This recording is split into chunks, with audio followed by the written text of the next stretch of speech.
Hello and welcome to NewsX World. I'm Devika Devan and you're watching Hollywood Calling. From celebrity scoops to film and music buzz, here's your quick look at what's making headlines in entertainment today. Ariana Grande and Lady Gaga dominate the 2025 MTV VMAs. Grande wins Video and Pop Video of the Year. Gaga takes Artist of the Year, while Blackpink's Rosé makes history with Song of the Year for APT featuring Bruno Mars.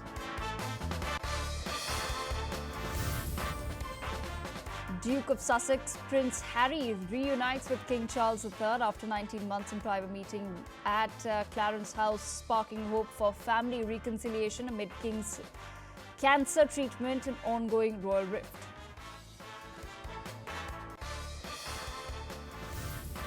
Reports say Selena Gomez and Benny Blanco plan a private Montecito wedding, keeping date and venue under wraps for security. Guests will be shuttled from a separate location to ensure privacy, with top celebrities like Taylor Swift expected to attend.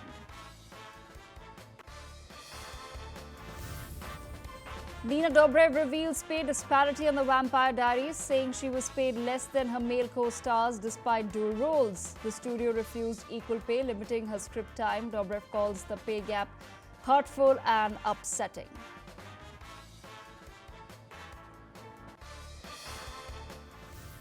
And our top focus is the VMAs. Ariana Grande and Lady Gaga have stolen the show at the 2025 MTV Video Music Awards.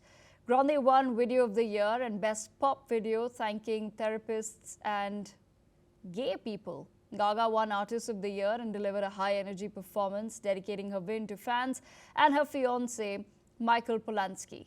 Mariah Carey has received the Video Vanguard Award, with Grande presenting and performing a medley of her biggest hits, celebrating 20 years of the emancipation of Mimi.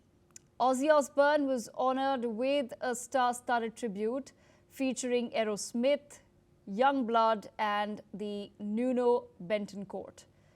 Meanwhile, Blackpink's Rosé made history. Of the show, host LL Cool J kept the energy up, and other performers including Post Malone, Conan Gray and J Balvin were there as well. This year's VMAs aired on the CBS for the first time. In other news, the red carpet lit up in Toronto as some of Hollywood's biggest names took center stage at the 2025 Toronto International Film Festival. Dwayne Johnson, Emily Blunt and Angelina Jolie brought star power, style and serious screen presence to this year's premieres. Let's have a look at what this was all about. Dwayne Johnson brought star power and swagger to the Toronto International Film Festival on September the 8th. He walked the red carpet for The Smashing Machine, drawing cheers from fans, flashing that signature smile. Johnson posed alongside co-stars Emily Blunt and Ryan Bader at the Canadian premiere. The Rock continues to dominate both the box office and the red carpet with effortless charisma. The Smashing Machine marks Johnson's latest dramatic role, showcasing his range beyond action-packed blockbusters. Critics praised his performance, calling it one of his most intense roles to date. It took everything I had to look and sound like Mark. It was amazing. Thank you. Emily Blunt stunned at the TIFF premiere, joining Johnson for the high-energy red carpet celebration. She wore a bold lace top with cutouts and loose pinstriped pants. Blunt's red carpet look turned heads, but her performance in The Smashing Machine is earning her just as much buzz. The actress temporarily stepped away from filming The Devil Wears Prada 2 to support the film's debut. Blunt and husband John Krasinski made it a glamorous date night in Toronto, marking their first major red carpet appearance together in nearly a year. Hollywood icon Angelina Jolie also wowed at TIFF 2025, premiering her new film Couture. She arrived in a slick coat dress radiating elegance and purpose. Jolie opened up to the press about the film's emotional storyline, centered on illness, identity and resilience. She said, "We must keep living even in the face of health challenges." Couture, in French, it means stitches. It's not the couture, I think, in someone's mind. So stitches, when you think of our surgeries, our bodies, the way our lives and stories are sewn together, you understand what the film is. And I think when it comes to fashion itself, I think it's a very compassionate and fair look at fashion. It's not a shallow or judgmental or critical look. I actually I think it sheds a lovely light on certain aspects that are often kept in a very shallow place in discussion. So I'm very happy for that. With the Smashing Machine and Couture, TIFF 2025 spotlighted bold new stories and A-list talent. Dwayne Johnson, Emily Blunt and Angelina Jolie each brought star power and substance to the festival stage.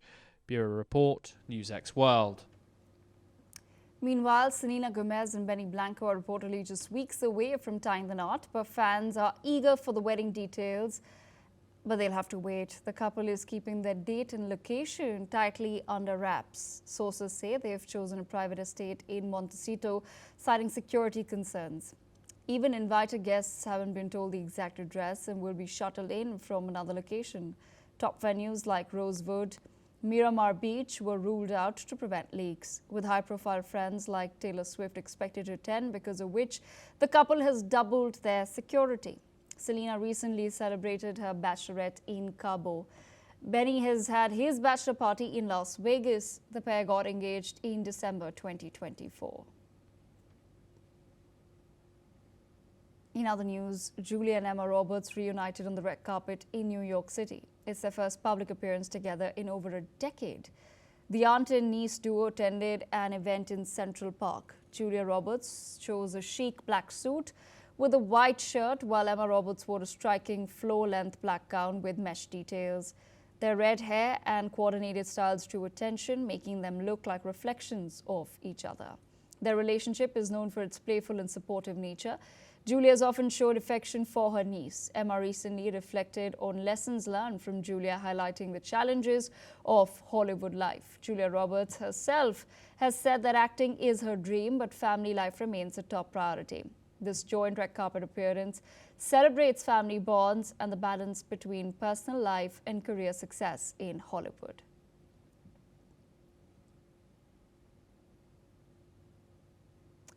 Meanwhile, in further news, Prince Harry, the Duke of Sussex, and King Charles III have finally met in person after 19 months, sharing a private tea at Clarence House this Wednesday. This rare face-to-face meeting sparks hope for a possible reconciliation after years of tension within the family.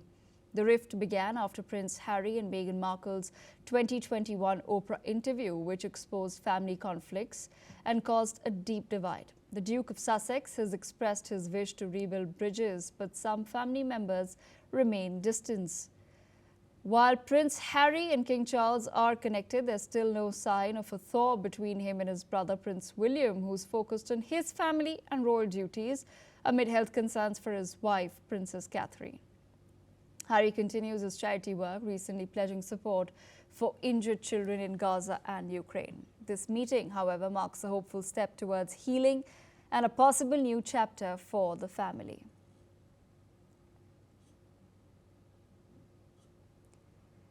In more entertainment news, we do have some updates on the Italian fashion icon Giorgio Armani, who has left clear instructions for the future of his luxury empire. According to his will, the foundation now controlling the Armani Group must sell a 15% stake within 18 months. A further 30 to 55% of the company is to be sold or the group listed on the stock exchange within 5 years. The will specifies that priority should be given to potential buyers, including Louis Vuitton and Armani's longtime partners L'Oreal, should they express interest. Armani, who passed away earlier this month, spent decades building one of the most iconic brands in global fashion.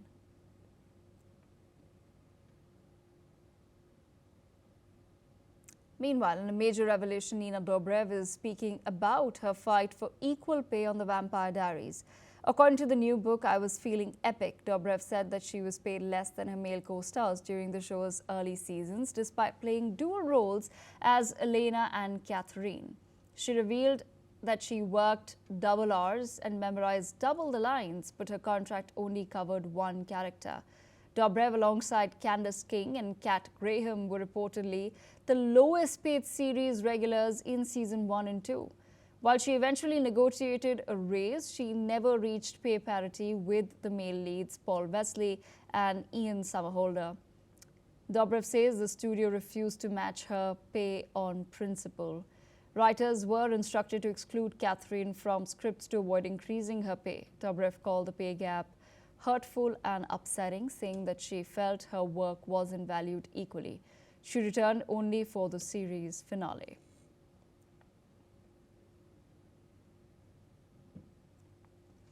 Meanwhile, Selena Gomez is opening up about her struggles with body image and chronic illness. In a new interview, she's revealed years of hurtful comments about her weight deeply affecting her, especially after being diagnosed with lupus in 2013. Now 33 years old, Gomez has shared that her dialectical behavior therapy has helped her work through emotional triggers and connect past trauma to current feelings.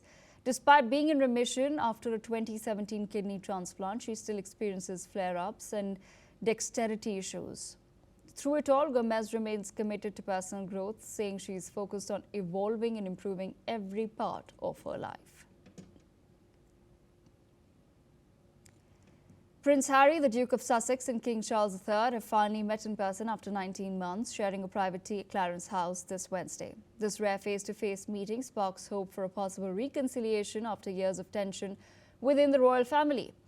The rift began after Prince Harry and Meghan Markle's 2021 Oprah interview, which exposed family conflicts and caused a deep divide. The Duke of Sussex has expressed his wish to rebuild bridges, but some family members remain distant. For example, Prince Harry and King Charles are connected, but there's still no sign of a thaw between him and his brother Prince William, who's focused on his family and royal duties amid health concerns for his wife, Princess Catherine. Harry continues his charity work, recently pledging support for injured children in Gaza and Ukraine. This meeting marks a hopeful step towards healing and a possible new chapter for the British royal family. Mr. Keith Vaz, former UK Minister, joins us from London on this. Mr. Vaz, how exactly is the public in London, rather the UK, reacting to this surprise meeting? Well, I think people are genuinely, absolutely delighted that Prince Harry has met his dad, as one would do if any son was to meet their father after a period of estrangement. This is not an ordinary family, as you know, because we're talking about them. We're not talking about my family and your family. We're talking about the King of England and Prince Harry. So they are obviously a very special family. I think the fact that the King flew all the way down from Scotland, whereas we know traditionally the royals like to take August and September off, to meet his son, who had a lot of engagements going on, all highly important for charitable works, to meet him for an hour is incredibly important. And I think that this is a great step forward. I think what we expect also is that everyone goes, hugs and kisses each other if they are siblings. I mean, tell me something, which family is there in the whole world where the siblings get on so absolutely beautifully and wonderfully together that they are prepared to spend a lot of time with each other? It just doesn't happen.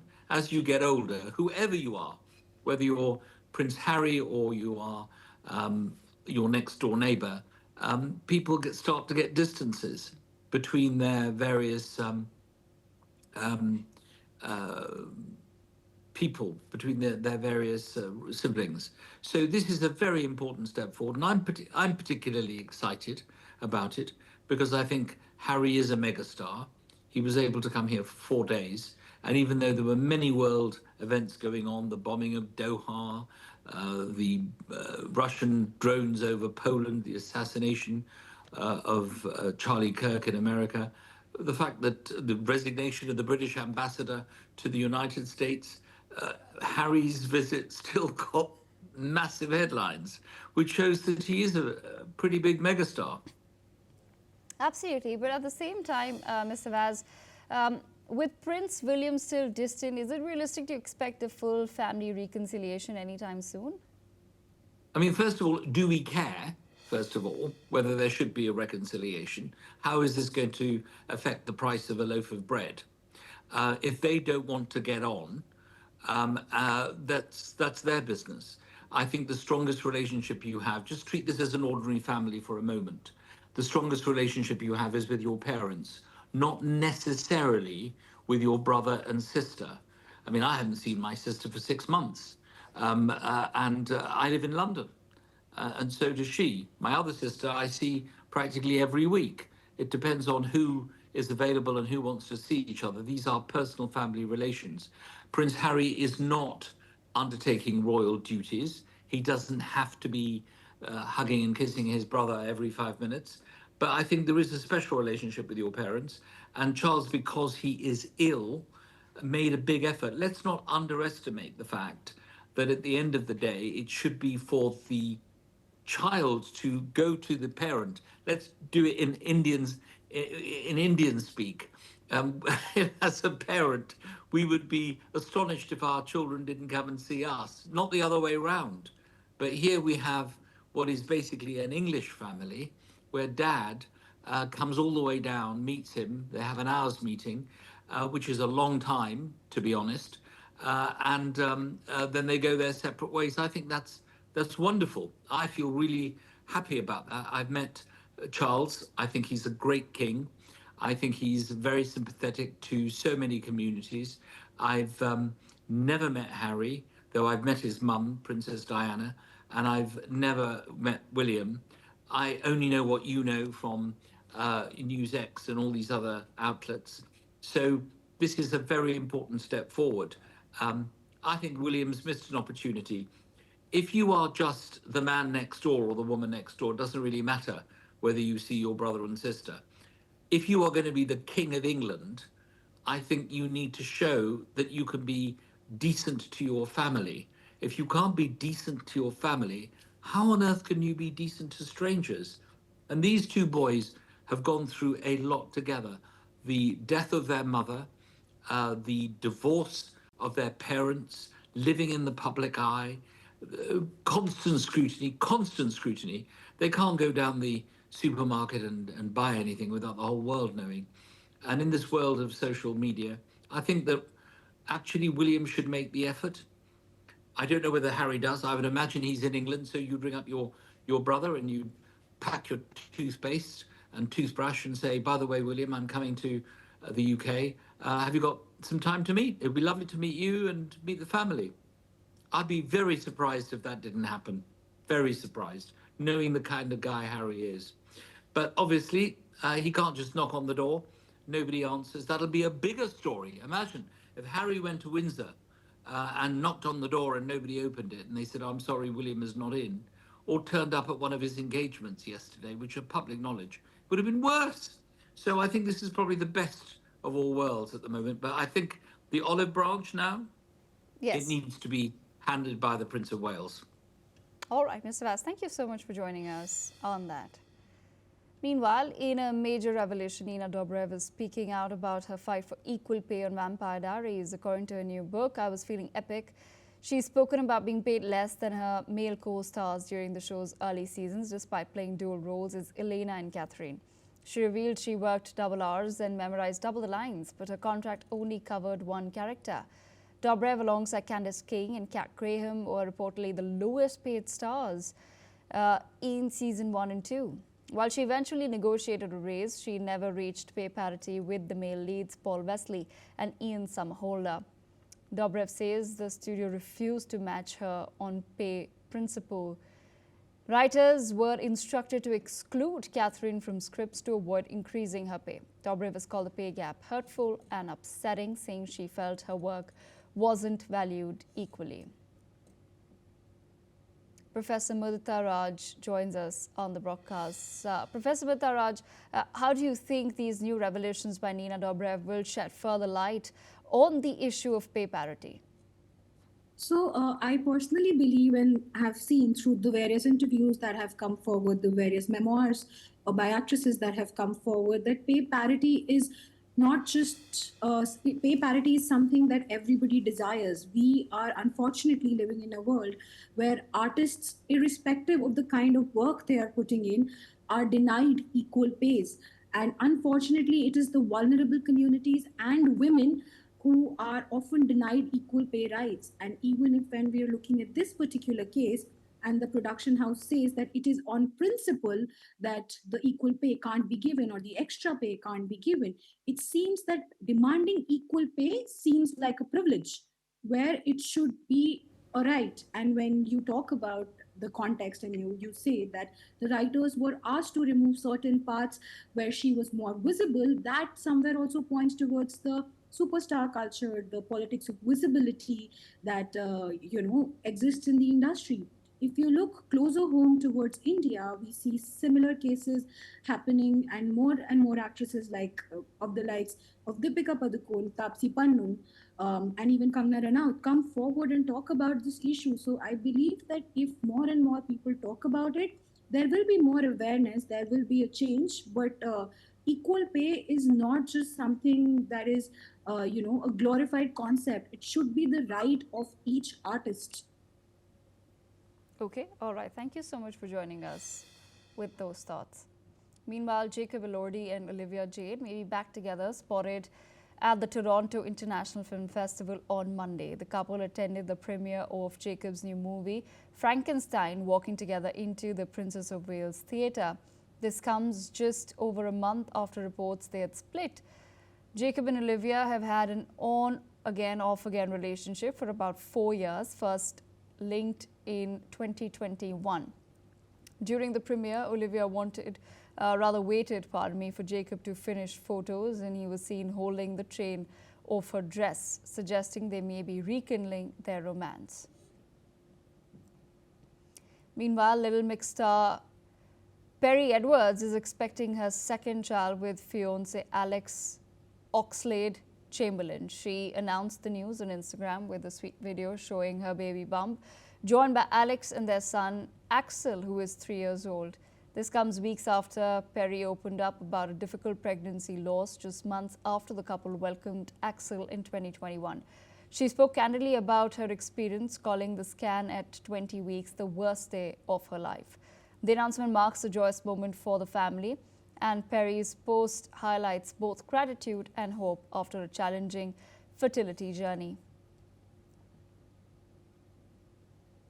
Meanwhile, Debbie Ryan and Josh Dunn are expecting their first child together. The former Disney Channel star and the 21 Pilots drummer announced the pregnancy on social media, sharing heartfelt photos, including a sonogram and baby shoes. The couple tied the knot in 2019 after a quick, intimate wedding planned in just 28 days. Ryan rose to fame with roles in The Sweet Life on Deck and Jessie, while Dunn has been with 21 Pilots since 2011. Fans are excited to see the couple start this new chapter as they prepare to welcome their baby. Meanwhile, Blake Lively has taken legal action against Justin Baldoni, accusing him of sexual harassment and creating a hostile work environment on the set of It Ends With Us. She says after speaking up about the misconduct, Baldoni and his team retaliated against her. Baldoni denies all claims, but a judge has dismissed his countersuit earlier this year. Blake says the harassment and backlash have seriously affected her both personally and professionally. The case also includes accusations that harassment wasn't properly addressed. This story is still developing and has the entertainment world watching closely. Meanwhile, Patrick Schwarzenegger and Abby Champion are officially married. The couple tied the knot in early September at Idaho's beautiful Gaza Ranch Country Club with stunning views of Lake Coeur d'Alene. Family and close friends, including Arnold Schwarzenegger, Maria Shriver, and Chris Pratt, were all there to celebrate. Patrick and Abby's love story goes back to 2015, and after years of growing together, they have finally sealed the deal. And that's a wrap on Hollywood Calling for this week. Your daily dose of stars, style, and stories returns soon.